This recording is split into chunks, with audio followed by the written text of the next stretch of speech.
registration and attendance. We are thrilled to welcome Amanda Thomas of Atmos today, who will be presenting for us. A few things before we get started. This session will be recorded, so if you don't mind muting your mics, that would be appreciated. It helps with audio quality for those who will be viewing the session after the fact. If you do have questions, please drop those into the chat box so we can make sure that we get to those either during or after the session.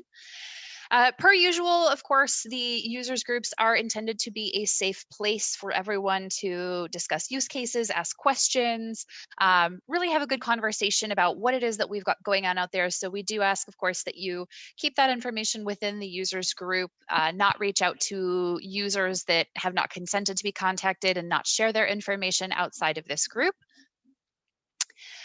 For those of you who may be attending via the join link and who are not registered to follow our events, the Marketo users groups are hosted on a platform called Bevy that can be found at mugs.marketo.com.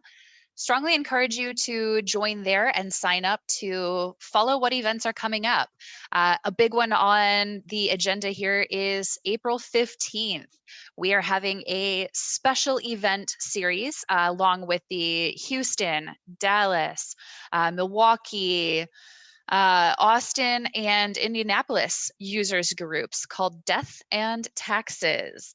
This special event will cover how to audit your database for reporting and attribution, as well as include a murder mystery special event in the evening, where we will have the opportunity to work together to solve a mystery.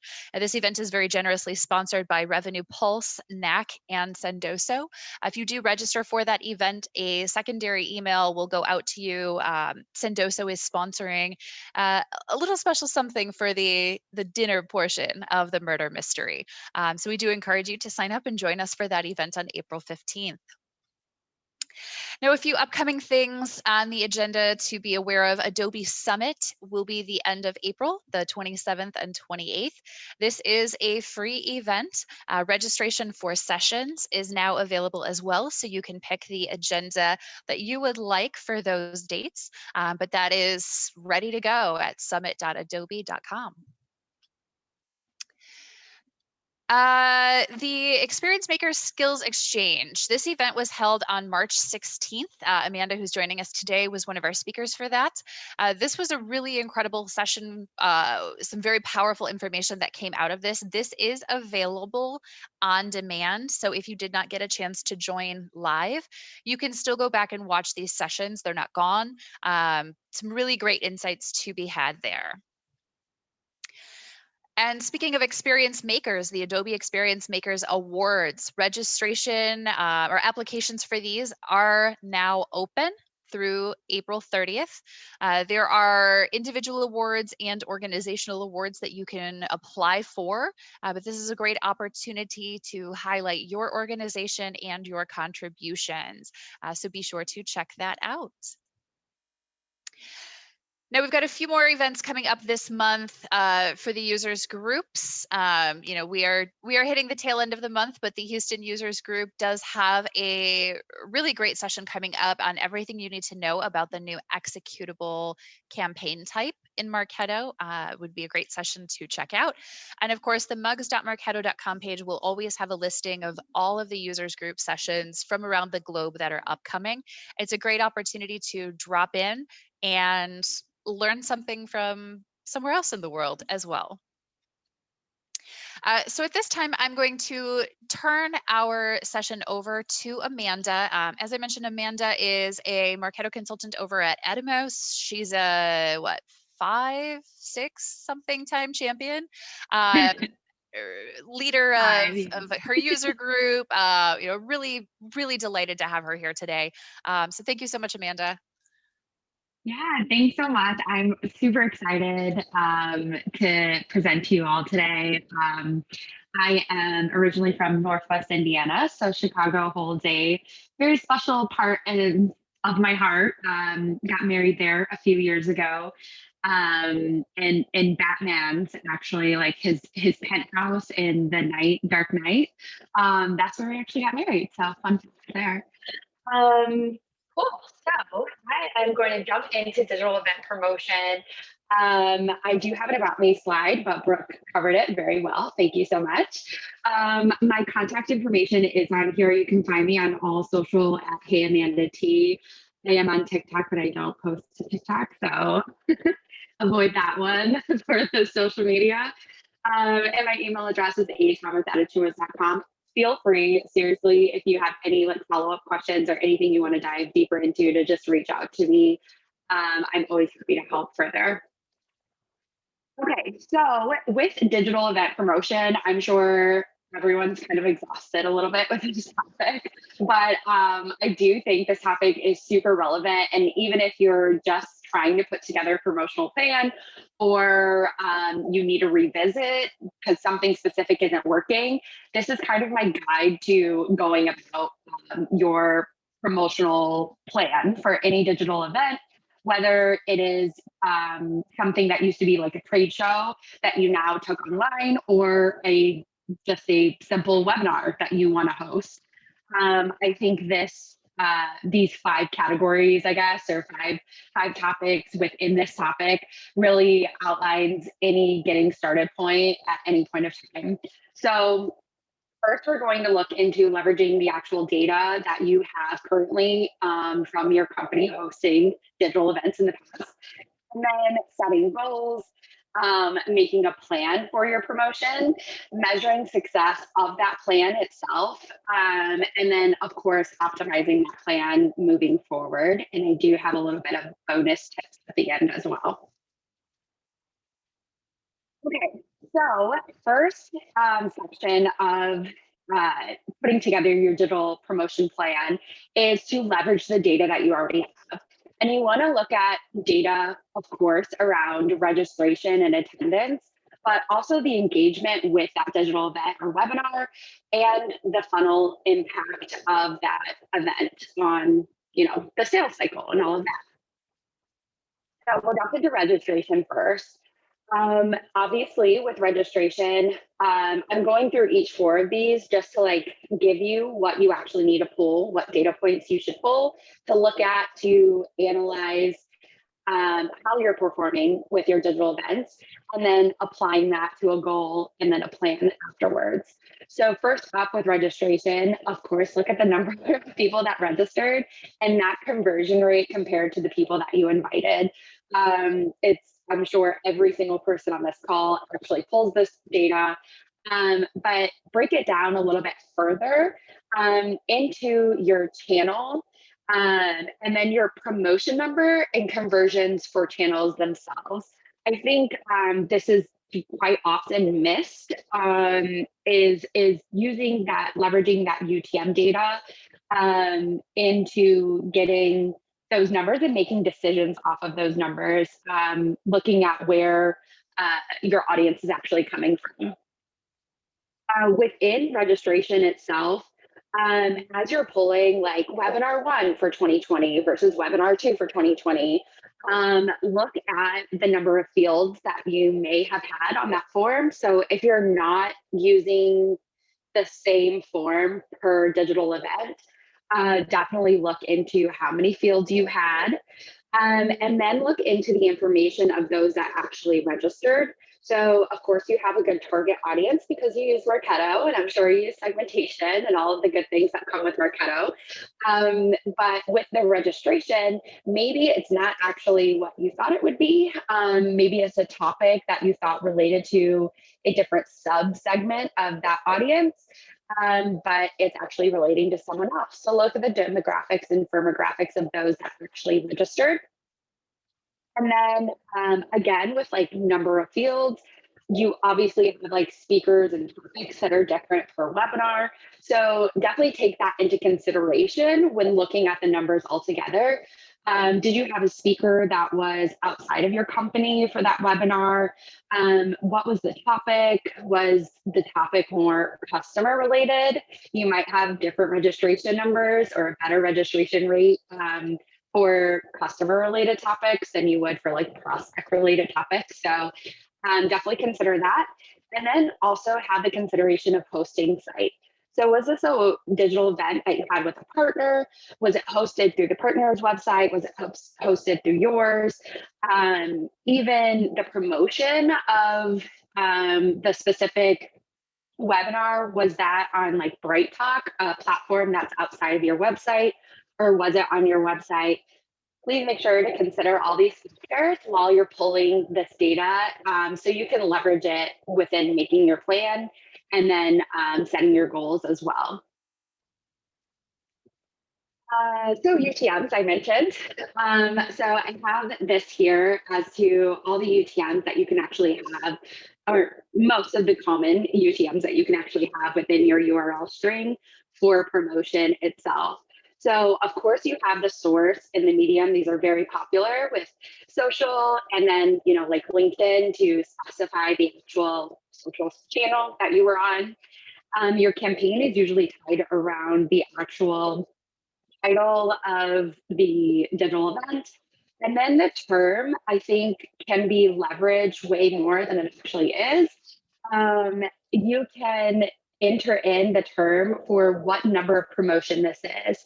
So if this is your second or your first, you know, in this case, if this is your first social post through LinkedIn, you can have the UTM term equals 1. So then the reporting is just that much easier to pull outside of Marketo for your conversions and your registrations and attendance and all of that. Okay, so we're going to move on to collecting data around attendance itself. So of course, you want to compare the attendance to overall conversion, the conversion of you know, those registered, and then the conversion to invited as well.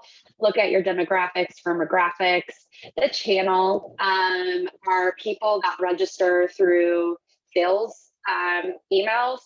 Are they more likely to attend versus people that register from Marketo or marketing emails? Definitely something to dive into. And then, of course, your speaker and topic. Again, considerations for you to take into effect when you're pulling all of this data and trying to make some decisions for your promotional plan. Okay, the next in line for leveraging data for your promotional plan, I think, is engagement. I think this is probably something that all companies could do better at actually looking into and pulling data off of. Depending on what webinar platform you actually use, the data that you receive can be different and vary. But I just took example from GoToWebinars, pretty popular, so is Zoom as well. But you can pull in information. And even if you can't pull in this information with like statuses for your channel tag, you can still go into the platform itself, like with Zoom, and export some of that data and that information and kind of align it with what you have seen within like registration and all the numbers that you can get from Marketo, and just kind of combine the two in an Excel if you're able to. But some of the information that you can get, especially like around GoToWebinar again, is like, oh, I think someone needs to be, okay, I think they're muted. So some of the engagement metrics that you can actually get is around filling out a poll or survey question, whether that's within the actual webinar itself or digital event itself or a follow-up survey. You can get that information. You can get stats on active listening, meaning how long they actually had the browser open and not minimized. So like if they were actually on in the webinar the entire time, or how long of the runtime were they actually actively listening. And then time in session itself. So do you see that most of your audience joins a little bit later or falls off, like maybe 10 minutes before? These are some bonus tips, but for sure gives you some good information on how long to run your digital event. So you absolutely want to pull as much engagement metrics as you can. And of course, compare those metrics with people and tie them back again to your channel and your speaker and topic, because your channel is so big when it comes to the promotional plan. Where you're actually promoting is such a big factor with that plan. So tie everything back to channel as much as possible. Okay. And then, of course, the last area to kind of leverage your data is the funnel impact itself. And I've come across a lot of clients, and I've been in the position before too, managing a Mox team, is that, oh, we don't have the tool to do it. We don't have the tool, the attribution tool that we want in order to measure how many MQLs we got out of this webinar. There are simplified versions of these kind of like attribution reports that you can pull. And so even if you don't have a fancy tool, you can definitely pull and look at your funnel metrics per webinar, and at the beginning of the webinar, 2 weeks after, so on and so forth. Um, so I do just want to say you can break down those reports by person status. If you do have a life cycle that uses date timestamps for each funnel stage, hopefully you do. You don't actually need to like manually go in and pull the report, oh, before your first invite, and then the day the webinar ran, and then a few days and run this almost at any given time, depending on how fast people cycle through your life cycle. Meaning, if they go from MQL to recycle to MQL within a month, then you probably want to pull the report within a month to make sure you're not counting people that didn't really have an impact from this webinar. If you don't have a customer status / customer funnel yet, that is something to consider too. A lot of digital events center around customers because you're trying to increase your customer engagement. And you definitely want to look at the funnel impact for your customers as well. This is linked to a presentation on customer status and implementing that if you haven't implemented it yet. Definitely recommend.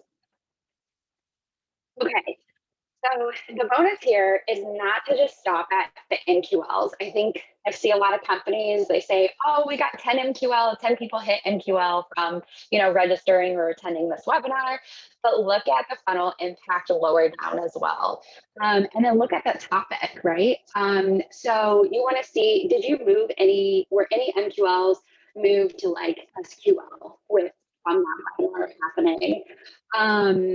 How did those MQLs, those 10 MQLs actually progress in the days following the webinar? This is also where SLAs or service level agreements come into play. If you have clear service level agreements between marketing and sales, and then of course within sales and the sales cycle itself, that's where you can kind of like modify these numbers shown here. So sales 2 days after, SQLs 4 days after, opportunities 2 weeks after. Again, if you have dates, timestamps for all of these, don't feel pressure. You have to actually go in 2 days after the webinar and look at how many people hit Sal, or 4 days after and see how many people hit SQL. Just leverage those date timestamps that you have inside of your system within pulling your reports. Okay, so that's a lot about data, and that's a lot of data to collect. And I completely understand that it's not all feasible if you have so many digital events happening within a short period of time and you don't have the staff to actually look into this. But I recommend, even if you just pull one webinar a month, if you do multiple webinars each month or multiple digital events each month, pull one per month and like start there. You can start small and try to make decisions and set goals based off of your, smaller data set. It's completely okay. You just have to start somewhere to set a goal and then make a promo plan to obtain that goal. Okay, so set goals is going to be a super fast section because I think we all know how to set goals. We are all professionals here. So this is the only slide I have in this section. Making sure your goals, of course, are smart and having specific numbers. Don't be afraid. I mean, maybe don't tell the director that you're hitting, that you're going for this number or something, but feel free to kind of like keep it as your own personal goal, but have a specific number within a specific time frame. That's my only advice here. I think everyone knows how to set goals. But your goals should be numbers within a specific time frame. And a really good one to start with is just increasing your registration, increasing your attendance, or increasing the number of MQLs you actually get out of the digital events that are being hosted. And this, of course, I think, Marketo admins and a lot of people on the marketing ops side, we're not coming up with these webinar ideas or these digital event ideas. We're kind of taking them from the uh, field marketing team or product marketing team, and then we're just kind of building them out. But I think it's a really good way to have more of a stake in a lot of conversations within marketing as a whole and bring your operations to the table within those discussions by giving them numbers of how things performed that they're pushing. This, then you can say, you don't need a digital event, five digital events in 1 month. Like it's not helping anything. You can give them actionable advice, and then that kind of puts you at the table within more general strategic conversations within the marketing department. So absolutely set your goals and then actually give feedback based on those goals. Okay, so the third section, we're running through this, is to make a plan to, of course, drive registration, drive attendance. You can modify this plan going forward based on what you're trying to actually get out of your digital events. This one is specifically geared towards driving actual registration. So taking that goal of, I want to increase my registration by 25% in Q3 versus how we performed in Q2. Um, a webinar timeline. This should be implemented across every company, but this is basically your very basic uh, general timeline that you can give or show any field marketer, anyone handling digital events, to let them know this is how it is this is like a best practice kind of way of first starting out with a promotion plan. 6 weeks out, I mean earlier if you can get it. The webinar request is submitted by those stakeholders. So that means that the email promotion requests are submitted, the social post requests are submitted, any branding is there to pass along to those teams. Your requests for like banner images are submitted to the web team, things like that. All of the requests are happening 6 weeks out from the actual event. This timeline is for a very simple event. I would say if it's something that is a huge deal for your company, that was a trade show at one point in time, or your biggest like summit or event, and you're doing a digital event, should be way longer than this. This is for something pretty simple, like a webinar coming up. 4 weeks out is a really good time as to go live with that registration. So the request is submitted, and then all teams have a couple of weeks to get everything together, make sure everything is tested and working, registration confirmations are coming through, all of that. And then 4 weeks is when you actually go live with promoting your event. And then I have little comments here for social versus partner email versus sales outreach. It's kind of what you set up based on what you have collected. If you saw that the number of registrations you're driving come from social posts, like that's your number one source, then you're going to want to start off with your social, pretty strong with your social posts, and then, pretty strong with your social posts. If it's sales outreach, then you want to make sure you incorporate that into your webinar timeline. Whatever findings you have, just incorporate that into this timeline here. And then the channels, I did want to highlight this quickly, because I think a lot of requesters for digital events kind of only look at social media and email, because email is free and social is pretty free as well, unless you're doing paid social. These are free channels that I think can also get tapped out. So I think this is a good slide if you're trying to convince, or just tell have a conversation with field marketing and stakeholders that these are also other channels available to you. Paid media and ads, I would not recommend, again, unless it's your huge one big event.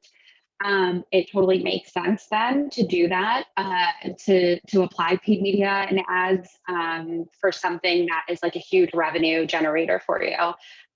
But one-off, kind of events or monthly events, don't use paid media or ads. I would not recommend it. But yes, so this is here for you to kind of just get an idea of like, here are the channels available to you. We don't have to send out an email every 3 days promoting this event. Good backup for you. Okay, so I'm going to go into a couple of special, best practices for social posts and then email promos as well. So social promotion, I have a link here to a website that shows you with each social channel, what's the best time to post. I think this was like from 2020. So it's pretty recent data. It's not like, years ago. And of course, 2020, like everyone is working at home. I'm sure on social a lot more, just because the way things are. So it's a good graph to kind of get you started. But make sure you play around. Every company is going to be different. So play around in timing, play around in channels, get your social team, if you have one, involved by helping out with the reporting from these social posts and all of that. Absolutely, every single link that is shared anywhere, even within your organization, really should have UTMs associated to it, so you can track what is actually happening and performing well. Play around with images versus the actual web page link, your hashtags that you use, and then of course, email promotion is in here and some web promotion as well, but I'll hop into the actual email promotion best practices now.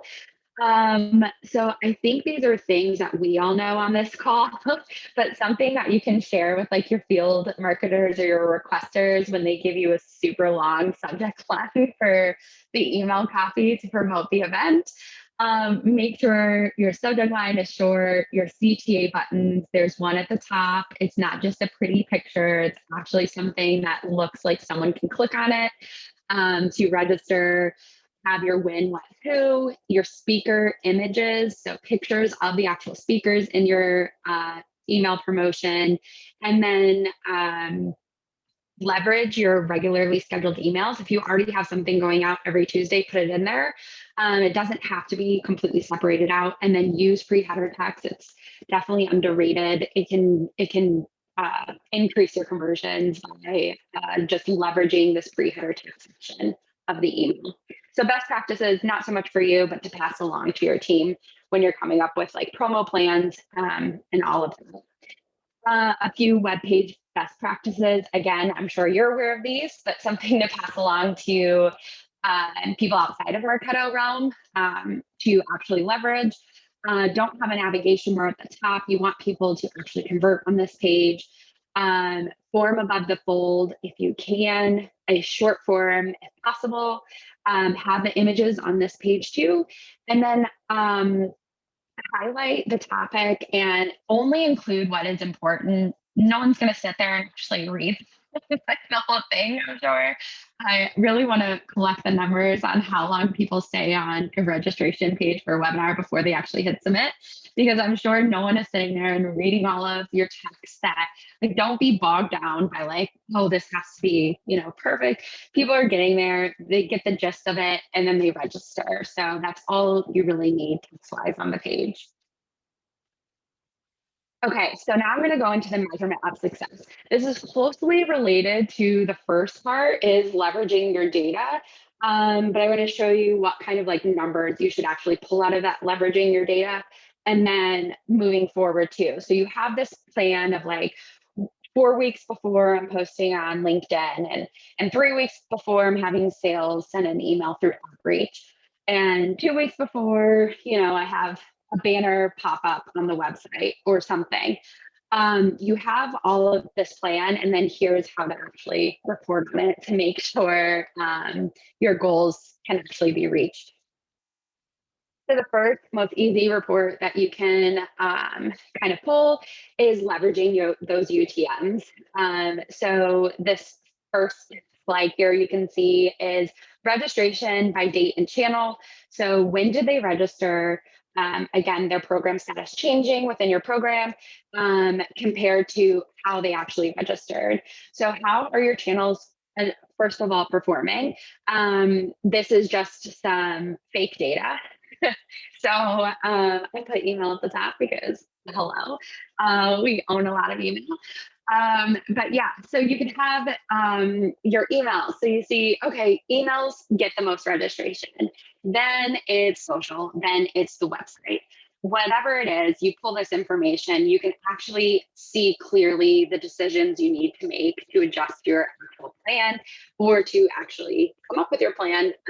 These are example numbers from the data that you can actually leverage. So then also look at week 1 versus week 2 versus week 3. Week 1 and week 2, you should have, like in this scenario, from these numbers, that is 85% of your registration. So that knowing that you should have 85% by week 2 can allow stakeholders to then look at that conversion, look at those numbers and be like, okay, we need to ramp up. We need sales to send out like a couple emails to help, get this event launched, because we're less than 85% and we're 2 weeks before, the event, or we're 2 weeks in a promotion, we're not there yet. Knowing these benchmarks will help you adjust your plan. Also on reporting and measuring your success is implementing your A/B testing. So there's A/B testing with email and web and all of that. And I have a few slides here. I won't go too deep into them because I think you guys probably have a lot of experience with this. Kiara Rika also did a presentation specifically on testing for webinars, what tests you should conduct when you're promoting webinars, when you have registration pages, all of that. So I think that's a really good one that you can go to mugs.marketo.com quickly to find that presentation as well. But that's everything. This is going to help collect more data for that you can leverage to make a better plan. So here's web page testing. If you do use landing pages, Marketo landing pages instead of web pages, you can just set up a test group in here and inside Marketo. Now I'm going to jump into optimizing the actual plan. So based on that reporting and your findings from your actual plan, you can now set up a more detailed promo plan to go off of. So your first one's kind of like, okay, this is what I think from leveraging the data. Now I have these really hard numbers to go off of to say, this is what needs to happen when. So your social promotion should probably be in week 1. I'm sure, as you guys can see, I don't have any numbers around this, but if you log into LinkedIn, you're going to see posts that have a bunch of likes and all of that that are appearing on your feed based on what you've interacted with before, of course.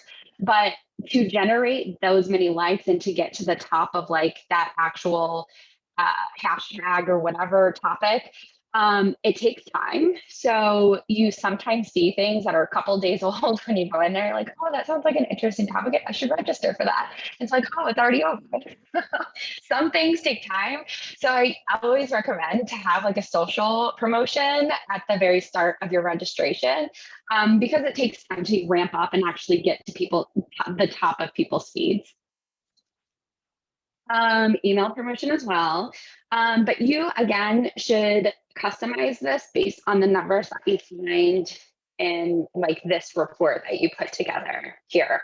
So I know that week one, week two brings in 85%. I know email is the best one. So I'm going to start with email, end with email. Social gives a good number, and so does the website.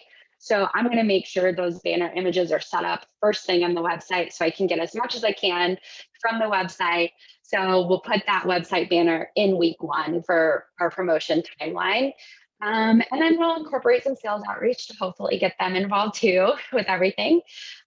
But with your promotional timeline, this is not something that's like set it and forget it. Again, you have 85% of your registration, right? Like you should know when that 85% is coming in, when the 50% mark is, whatever it is, like after the first, 3 weeks, I should be at this number for registration of my goal. It should be at 85% of my goal. If I'm not there yet, then I need to use week 4 and 5 and be a little bit more creative, or like I need to use something that I know works very well.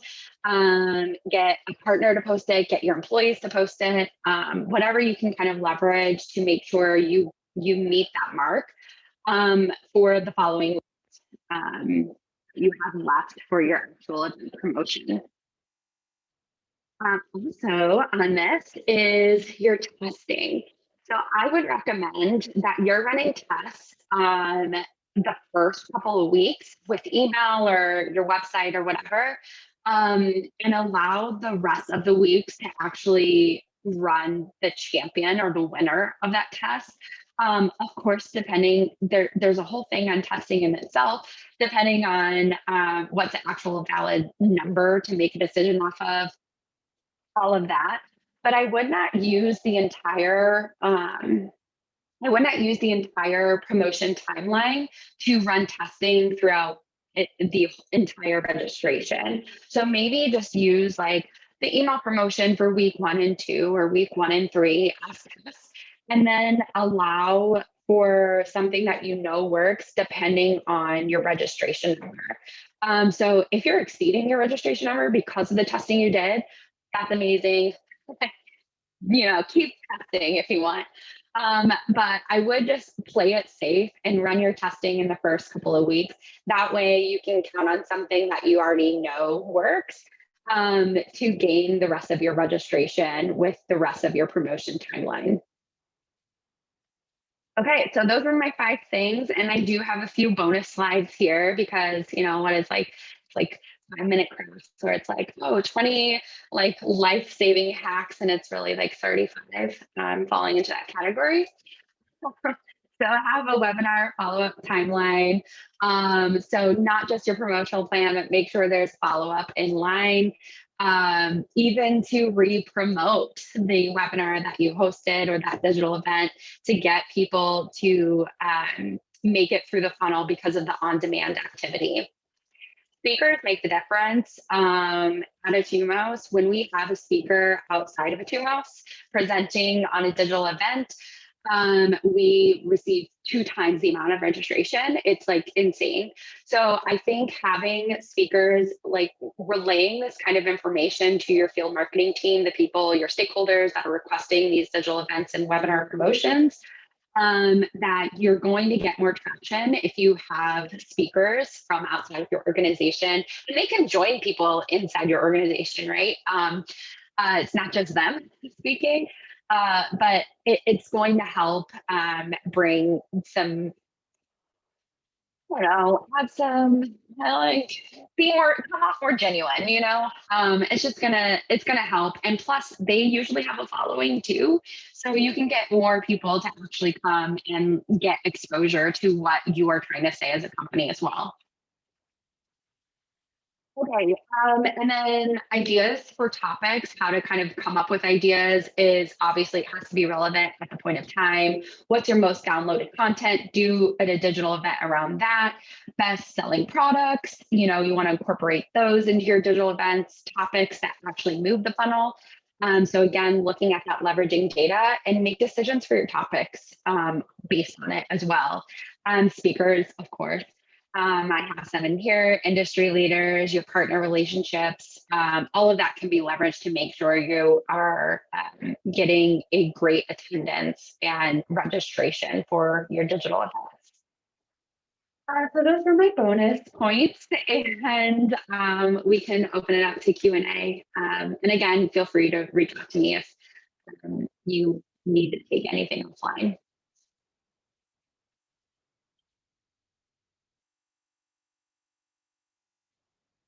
I'm going to open up chat, see. Yeah. And feel free to come off mute. I think they can, right, Andy? Yeah, absolutely. If you Okay. guys have questions, if you feel more comfortable putting them in chat, throw them in there. Feel free to pop off mute, ask any questions you have. I'm going to turn off the recording at this point, so your questions will not be carried in perpetuity.